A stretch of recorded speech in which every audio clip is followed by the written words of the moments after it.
Hi viewers, hope you're fine. I welcome you to my channel. Today we are going to discuss the reactivity of alkyne. Previously we have discussed the reactivity of alkene, in which there were two bonds, one sigma, other pi. Pi bond is inherently weak because the electron are more exposed, and that is why the pi bond is weaker. Here we will talk about carbon-carbon triple bond. One is sigma and two are pi bonds. Overall there are three bonds in alkyne. That there is high charge density between two carbon atom, which draws both carbon closer to each other. As a result, electron are not exposed, and this decreases the reactivity of triple bond or alkyne, because the attack of any electrophile becomes difficult. So alkynes are said to be less reactive than alkenes also. Now we write there are carbon-carbon three bonds, or you can say there is carbon-carbon triple bond in alkynes. One is sigma and the rest two are pi bond. Rest two are pi bonds. As there is triple bond, so we are expecting there is high charge density.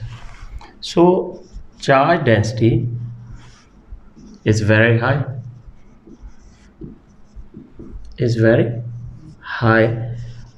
that if charge density is very high, that draws both carbon atoms closer to each other.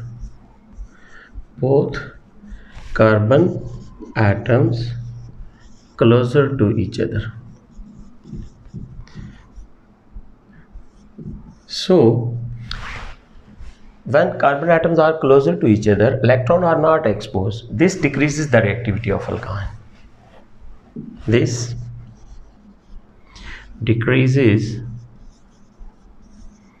the reactivity of alkyne, because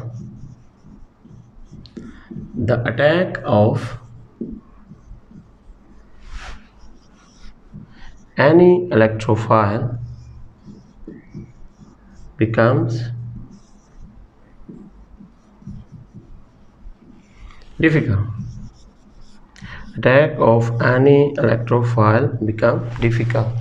We are talking about reactivity of alkyne. हम कह रहे हैं जी triple bond है, एक sigma है और दो pi bond हैं, जिसकी वजह से चार्ज डेंसिटी बहुत हाई है between carbon atoms.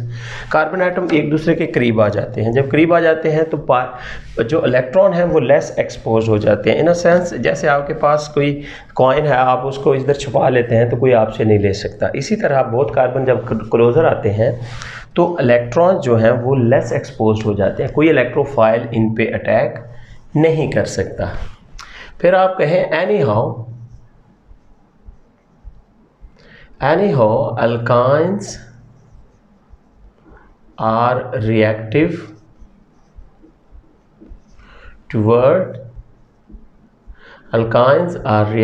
towards nucleophilic reagents. Nucleophilic reagents. तो अगर हम बात करें अल्कीन्स की, तो अल्कीन में हम अगेन बताते हैं in alkenes pi bond electrons are more exposed and bond is weaker and reactive. Alkenes reactive हुए, अल्काइंस लेस रिएक्टिव हुए कार्बन कार्बन ट्रिपल बॉन्ड की वजह से, और चार्ज डेंसिटी हाई होने की वजह से दोनों कार्बन के दरमियान डिस्टेंस कम हो जाता है, जिसकी वजह से इलेक्ट्रॉन एक्सपोज नहीं रहते और अटैक ऑफ एनी इलेक्ट्रोफाइल जो है एल्काइंस पे मुश्किल हो जाता है. ठीक है। एनी हाउ हम यहाँ पे पढ़ने जा रहे हैं जो एडिशन रिएक्शंस पढ़ेंगे हम इंटरमीडिएट लेवल तक, addition reactions of alkynes rather. तो इसमें हम एडिशन ऑफ हाइड्रोजन पढ़ेंगे, एडिशन ऑफ हैलोजन पढ़ेंगे, एडिशन ऑफ हैलोजन एसिड पढ़ेंगे, addition of water in the presence of sulphuric acid and mercuric sulphate पढ़ेंगे, फिर एडिशन ऑफ अमोनिया डिस्कस करेंगे, addition of later on हम HCN, ये addition है। उसके बाद फिर हम प्रोसीड करेंगे टुवर्ड्स ऑक्सीडेशन।